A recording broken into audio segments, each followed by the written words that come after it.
Hello guys, Indian civilization and culture का हम part 3 लेकर आए हैं। पार्ट 1 पार्ट 2 हमने कवर किया था। पार्ट 3 में चलिए हम स्टार्ट करते हैं। Civilization is that mode of conduct. सभ्यता व्यवहार करने का वह तरीका है। मोड ऑफ कंडक्ट मतलब क्या होता है? व्यवहार करने का तरीका। सभ्यता व्यवहार करने का वह तरीका है विच पॉइंट्स आउट, जो अवगत कराता है, परिचय करवाता है। किसके बारे में परिचय कराता है? To man the path of duty, एक आदमी का कर्तव्य का रास्ता। पाथ ऑफ ड्यूटी मतलब कर्तव्य का रास्ता। एक आदमी के कर्तव्य का रास्ता के बारे में अवगत कराता है। कौन चीज़? सभ्यता। ठीक है, सभ्यता हम लोगों को, सभ्यता किसके बारे में बात कराता है? तो हम एक आदमी के कर्तव्य के रास्ते के बारे में बताता है सभ्यता। आगे बात करते हैं, performance of duty and observance of morality are the convertible terms. मतलब जो कर्तव्य का जो प्रस्तुति है, परफॉर्मेंस ऑफ ड्यूटी मतलब कर्तव्य का प्रस्तुति, एंड ऑब्जर्वेंस ऑफ मोरालिटी नैतिकता का पालन। कर्तव्य का प्रस्तुति और नैतिकता का पालन आपस में क्या है? कन्वर्टिबल टर्म्स है। एक दूसरे को कन्वर्ट कर सकते हैं। मतलब इसके जगह पे इसको हम बोल सकते हैं और उसके जगह पे इसके जगह पे हम इसको बोल सकते हैं। मतलब इसका मतलब क्या हुआ? तो ऑब्जर्वेंस ऑफ मोरालिटी, जो हम नैतिक जीवन में, हम अपने जो दैनिक जीवन में जो बड़े लोगों का जो आदर करते हैं वो, और कर्तव्य जो करते हैं, कर्तव्य का जो प्रस्तुति करते हैं, वो बड़े लोगों के आदर से ही हमको मिला है। बड़े लोगों को जो आदर हम करते हैं उससे हमको कर्तव्य करने में सहूलियत मिलती है। ठीक है, कर्तव्य करने में जो हमको सहूलियत मिलती है वो बड़े लोगों के आदर से ही हमको मिला है। मतलब कहीं ना कहीं दोनों के आपस में कन्वर्टेबल टर्म्स है। ठीक है, मतलब एक जगह पे इसको बोल सकते हैं या इसके जगह पे हम इसको बोल सकते हैं। ठीक है, टू ऑब्जर्व मोरालिटी मतलब, मोरालिटी मतलब नैतिकता का पालन अगर हम लोग करते हैं, इसका मतलब यह हुआ is to attain mastery over our minds and our passion. हम लोग अपने जुनून और अपने दिमागों पर क्या कर सकते हैं? कंट्रोल कर सकते हैं। अगर हम लोग बड़े लोगों का आदर करते हैं, टू ऑब्जर्व मोरालिटी, अगर मोरालिटी मतलब नैतिकता का पालन करते हैं, मतलब बड़े लोगों का जो आदर करते हैं, इससे हमको क्या मिलेगा? इससे हमको यह मिलेगा कि हम अपने दिमाग और अपने शौक पर क्या कर सकते हैं? नियंत्रित कर सकते हैं। हमारा दिमाग, हमारा हम लोग का जो शौक है वो दूसरी तरफ नहीं भटकेगा। जैसे हम लोग जानते हैं कि वेस्टर्न सिविलाइजेशन में क्या होता है? आदमी लोग किसके पीछे भागता है? धन दौलत, शारीरिक ऐशो आराम के पीछे भागता है। जबकि यहाँ पे गांधी जी बोलते हैं कि अगर हम नैतिकता का फॉलो कर लें, मतलब बड़े लोगों का आदर कर लें, इससे हमको क्या मिलेगा? हम अपने दिमाग और अपने शौक पे क्या कर सकते हैं? मास्टरी कर सकते हैं। ठीक है, रोक लगा सकते हैं। ठीक है, मतलब हाँ, सो डूइंग मतलब ऐसा करते हुए, we know that we know ourselves, ऐसा करते हुए हम लोग खुद की सभ्यता को जानते हैं। ठीक है, वी नो मतलब जानते हैं, आवर सेल्फ मतलब खुद की सभ्यता। ठीक है, the Gujarati equivalent for civilization means good conduct. ठीक है, मतलब गुजराती में बोला गया है, गुजराती में सभ्यता का जो मतलब होता है, सभ्यता का मतलब किसके समान है? गुड कंडक्ट के समान है, अच्छा व्यवहार के समान है। मतलब गुजराती में सभ्यता का ही मतलब क्या होता है? गुड कंडक्ट, मतलब व्यवहार करने का अच्छा तरीका। ठीक है, चौथा में बात करते हैं यहाँ पे आप, if this definition be correct, अगर यह परिभाषा सही है, यहाँ से यहाँ तक जो है सभ्यता का डेफिनेशन है। अगर मान लो बिहार बोर्ड में BSc में अगर क्वेश्चन पूछते हैं व्हाट इज़ द सिविलाइजेशन, ठीक है, तो यहाँ से यहाँ तक उसका डेफिनेशन लिख देना। ठीक है, if the definition be correct, अगर यह डेफिनेशन सही है, देन इंडिया, ठीक है, as so many writers have shown, ऐसा इंडिया में, इंडिया के बहुत सारे लेखकों ने भी दिखाया है। इंडिया मतलब इंडियन सिविलाइजेशन का यही डेफिनेशन गांधी जी भी दिखा रहे हैं। इफ़ दिस डेफिनेशन भी करेक्ट, अगर ये डेफिनेशन सही है, then India also many writers have shown, और अन्य लेखकों में ने भी क्या क्या दिखाया है। और इससे क्या हुआ? Has nothing to learn from anybody. ठीक है, मतलब दूसरे आदमी से हमको सीखने की ज़रूरत नहीं है। And this is at it should be, और यह सभ्यता ऐसा है और इसको ऐसे ही रहना चाहिए। मतलब कुल मिला के समझे, if this definition be correct, अगर यह डेफिनेशन सही है, has nothing to learn from anybody else, किसी दूसरे से हमको सीखने की ज़रूरत नहीं है। ऐसा भारत में बहुत सारे लेखकों ने भी क्या किया है? दिखाया है।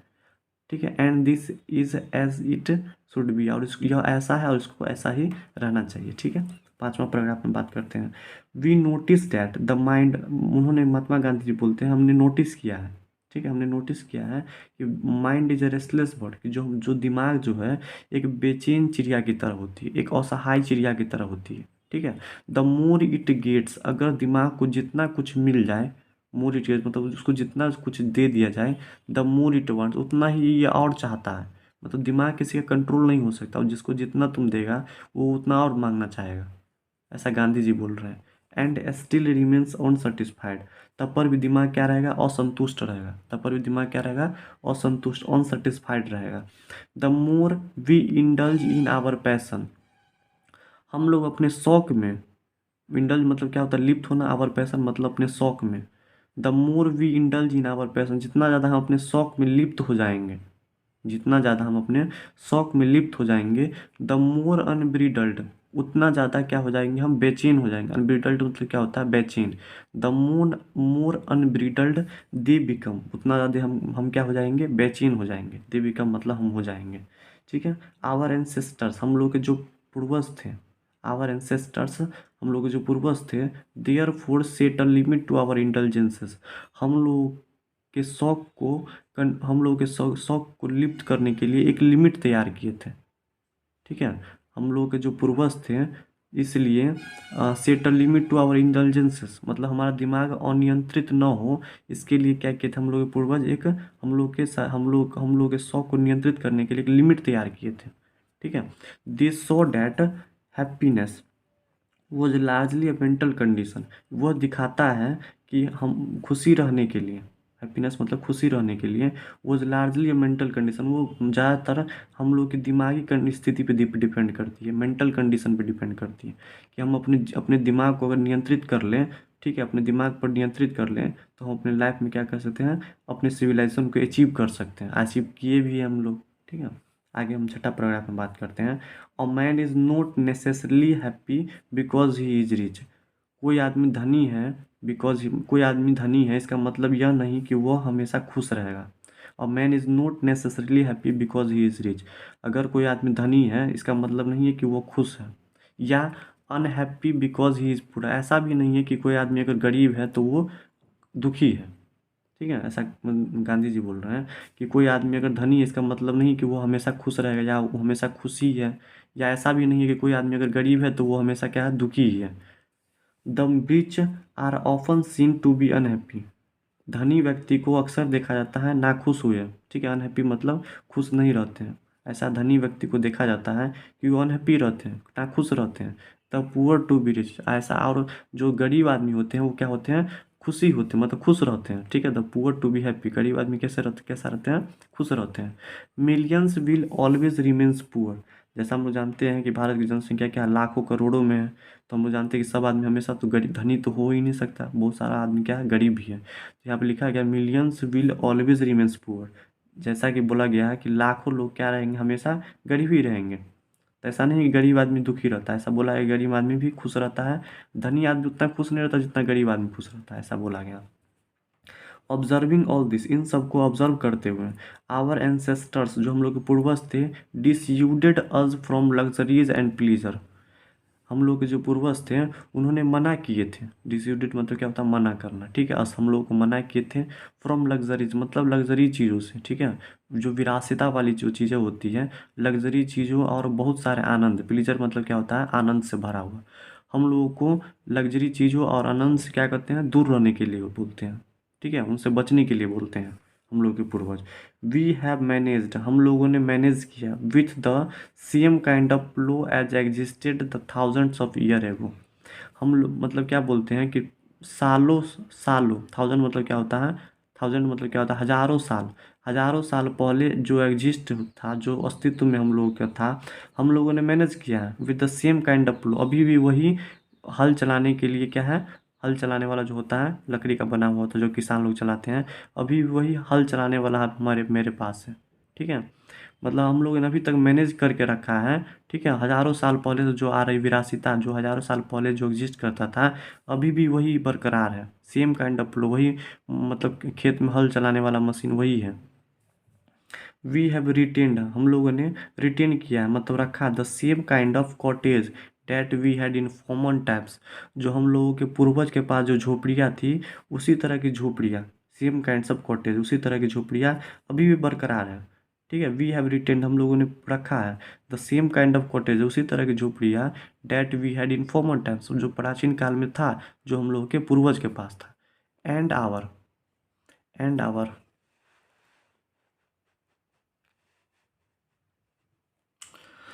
and our indigenous education remains the same as before, मतलब क्या हुआ, our indigenous education remains the same as before. जो हम लोगों की जो देशज शिक्षा है, इंडिजिनस मतलब क्या होता है, देशज मतलब देश की जो शिक्षा है, remains the same as before, अभी भी वही है जो पहले था। ठीक है, शिक्षा भी चेंज नहीं हुआ है, वही शिक्षा है जो पहले शिक्षा था हम लोगों का। We have had no system of life corroding competition. हम लोगों के पास लाइफ कोरोडिंग कंपटीशन नहीं है, मतलब जीवन नष्ट करने वाला जो प्रतियोगिता होता है वो विदेशी सभ्यता के पास है, हम लोगों के पास नहीं है। हम लोगों के पास भी अभी भी वही देश का जो शिक्षा है वही हम लोगों के पास है। हम लोगों के पास वैसा प्रतियोगिता नहीं आई है। ठीक है, मतलब न जीवन नष्ट करने वाला प्रतियोगिता नहीं आई। We have had no system of life corroding competition, मतलब हम लोगों के पास जीवन नष्ट करने की प्रतियोगिता नहीं है।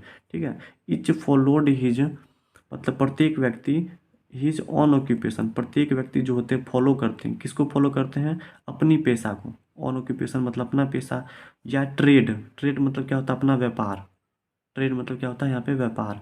एंड चार्ज्ड और रेगुलर वेज, और ऐसा नहीं कि हम लोग कमाते नहीं, चार्ज मतलब यहाँ पे क्या होगा, कमाना। ठीक है, चार्ज है रेगुलर भी, और रेगुलर तरीका से हम लोग कमाते भी हैं। ठीक है, मतलब etch followed his on passion, हम लोग अपनी पेशा को फॉलो करते हैं, अपना व्यापार को फॉलो करते हैं और उससे कमाते भी हैं। रेगुलर वेज मतलब लगातार हम लोग कमाते भी हैं उससे।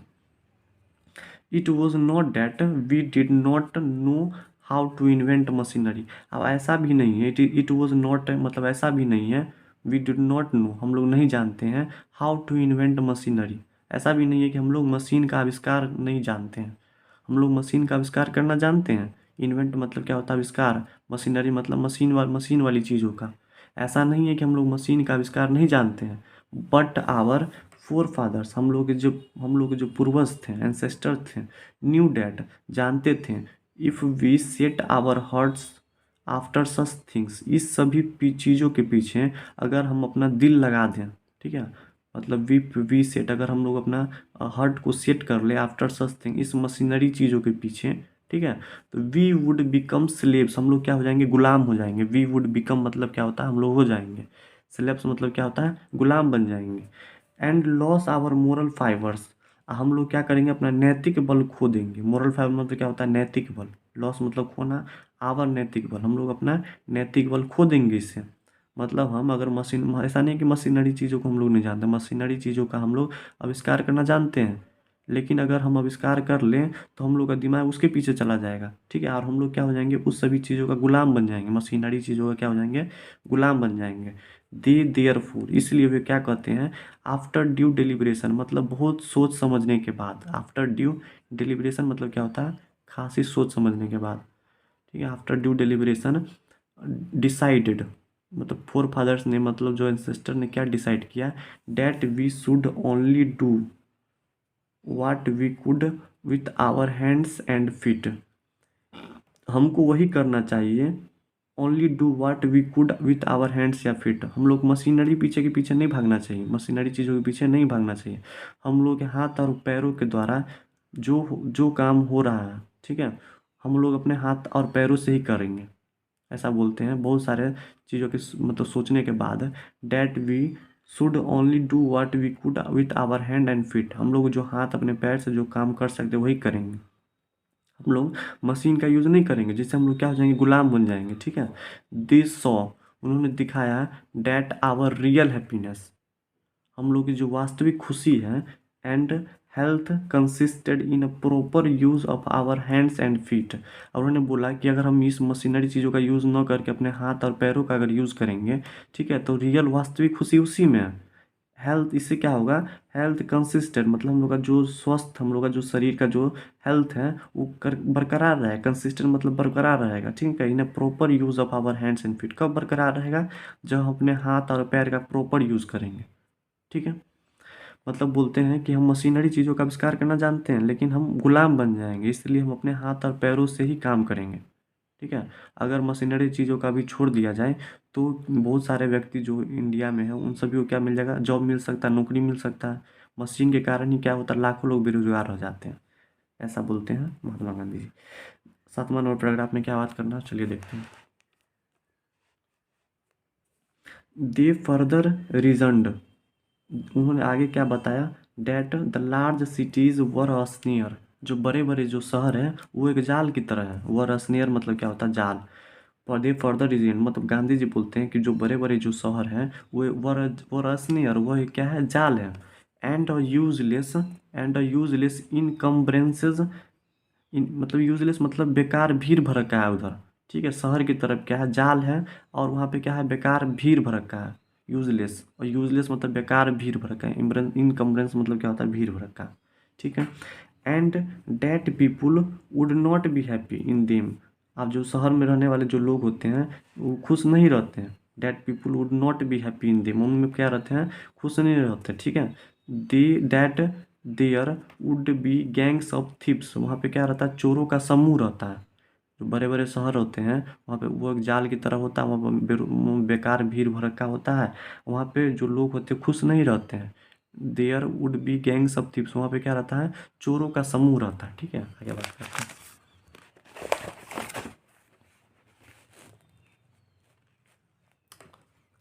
चोरों का समूह, रॉबर्स मतलब क्या होता है, डाकुओं का समूह। ठीक है। प्रोस्टिट्यूशंस एंड वाइस फ्लर्सिंग, मतलब वेश्यावृत्ति। प्रोस्टिट्यूशन मतलब क्या होता है, वेश्यावृत्ति। एंड वाइस फ्लर्सिंग मतलब क्या होता है, फ्लर्सिंग मतलब क्या होता है, बेकार की चीज़ें फलती फूलती हैं। वाइस फ्लर्सिंग मतलब क्या होता है, बेकार की चीज़ें फलना फूलना। मतलब बड़े बड़े जो शहर होते हैं वहाँ पर चोरों का समूह, डाकुओं का समूह, वेश्यावृत्ति और बेकार मतलब खराब खराब चीज़ें का क्या रहता है, फ्लशिंग होता है। ठीक है, मतलब जो फलता फूलता है वहाँ पे। इन दी मून में। And that poor man would be robbed by rich man, वहाँ पे क्या होता है, धनी व्यक्ति के द्वारा गरीब व्यक्ति को लूट लिया जाता है। The poor man would be robbed by rich man, धनी आदमी के द्वारा गरीब आदमी को क्या किया जाता है, लूट लिया जाता है। They were there for satisfied with a small village, इसलिए गांधी जी बोलते हैं कि जो जो खुशी गांव में रहकर है वो शहर में रहकर नहीं है। Satisfied with a small village, इसलिए हम लोग गांव में रहना ही पसंद करते हैं, ऐसा बोलते हैं गांधी जी। तो चलिए आज इतना ही रहने देते हैं। इतना तक जो हमने मीनिंग के बारे में, जो मीनिंग किसी को प्रॉब्लम हुआ होगा तो उस मीनिंग का हमने किताब कॉपी में लिख कर लाया है, तो उसके बारे में थोड़ा हम देख लेते हैं। रुकिए, तो चलिए यहाँ से बात करते हैं हम। देखो, इवॉल्व मतलब क्या होता है, इवॉल्व मतलब क्या होता है, विकसित किया। इवॉल्व मतलब क्या होता है, विकसित किया। ठीक है। बीटन मतलब क्या होता है, हराना। सीड सोन मतलब क्या होता है, बीज बोया। एंसेस्टर्स मतलब क्या होता है, पूर्वज। अनसिविलाइज मतलब क्या होता है, असभ्य। इग्नोरेंट मतलब क्या होता है, मूर्ख। स्टॉलिड मतलब क्या होता है, मंद बुद्धि। एडॉप्ट मतलब क्या होता है, स्वीकार करना। ठीक है। एनविल ऑफ एक्सपीरियंस मतलब क्या होता है, अनुभव का तराजू, अनुभव का तराजू। ठीक है। स्टेडी मतलब क्या होता है, रुका हुआ। सी टैंकर मतलब क्या होता है, सुरक्षा कवच। ठीक है। मोड ऑफ कंडक्ट मतलब क्या होता है, व्यवहार करने का तरीका। इसमें पिछले जो सेकेंड लेक्चर में जो बताया था उसी का मीनिंग ऊपर में था। अब यहाँ से मैं स्टार्ट करते हैं। मोड ऑफ कंडक्ट मतलब व्यवहार करने का तरीका। पॉइंट्स आउट मतलब क्या होता है, अवगत कराना। गुड कंडक्ट मतलब क्या होता है, अच्छा व्यवहार। पैशन मतलब क्या होता है, शौक। मोड ऑफ कंडक्ट मतलब क्या होता है, व्यवहार करने का तरीका। पॉइंट्स आउट मतलब क्या होता है, अवगत कराना। पाथ ऑफ ड्यूटी मतलब क्या होता है, कर्तव्य का रास्ता। ऑब्जर्वेशन मतलब क्या होता है, ऑब्जर्वेंस ऑफ मॉरलिटी मतलब क्या होता है, नैतिकता का पालन, नैतिकता का पालन। इक्विवेलेंट मतलब क्या होता है, के समान। गुड कंडक्ट मतलब क्या होता है, अच्छा व्यवहार। रेस्टलेस मतलब क्या होता है, असहाय या बेचैन। अनब्रीडल्ड मतलब क्या होता है, अनियंत्रित। इंडल्ज मतलब क्या होता है, लिप्त होना। ठीक है। इंडल्जेंसेस मतलब क्या होता है, शौक में लिप्त। ठीक है, किसी भी शौक में लिप्त। मेंटल कंडीशन मतलब क्या होता है, मानसिक स्थिति। डिसयूज्ड मतलब क्या होता है, मना किए हैं। ठीक है। प्लाव मतलब क्या होता है, हल। कॉटेज मतलब क्या होता है, झोपड़ी। इंडिजिनस मतलब क्या होता है, देश की या देशज। ठीक है, आगे है। लाइफ कोरोडिंग कंपटीशन मतलब क्या होता है, जीवन नष्ट प्रतियोगिता बोलते हैं, जीवन नष्ट प्रतियोगिता। ट्रेड मतलब क्या होता है, व्यापार। स्लिप्स मतलब क्या होता है, गुलाम। मोरल फाइबर मतलब क्या होता है, नैतिक बल। डिलिब्रेशन मतलब क्या होता है, काफ़ी सोचकर। कंसिस्टेंट मतलब क्या होता है, लगातार। स्नेयर मतलब क्या होता है, जाल। इनकम्ब्रेंस मतलब क्या होता है, भीड़ भाड़। ठीक है। प्रोस्टिट्यूशन मतलब क्या होता है, वेश्यावृत्ति। वाइस फ्लर्सिंग मतलब क्या होता है, घटिया चीज़ें फलना फूलना या बढ़ना। रॉब मतलब क्या होता है, लूट लिया जाता है। ठीक है, लूटा जाता है। चलिए आज इतना ही रहने देते हैं, फिर पिछले क्लास में हम बात करेंगे।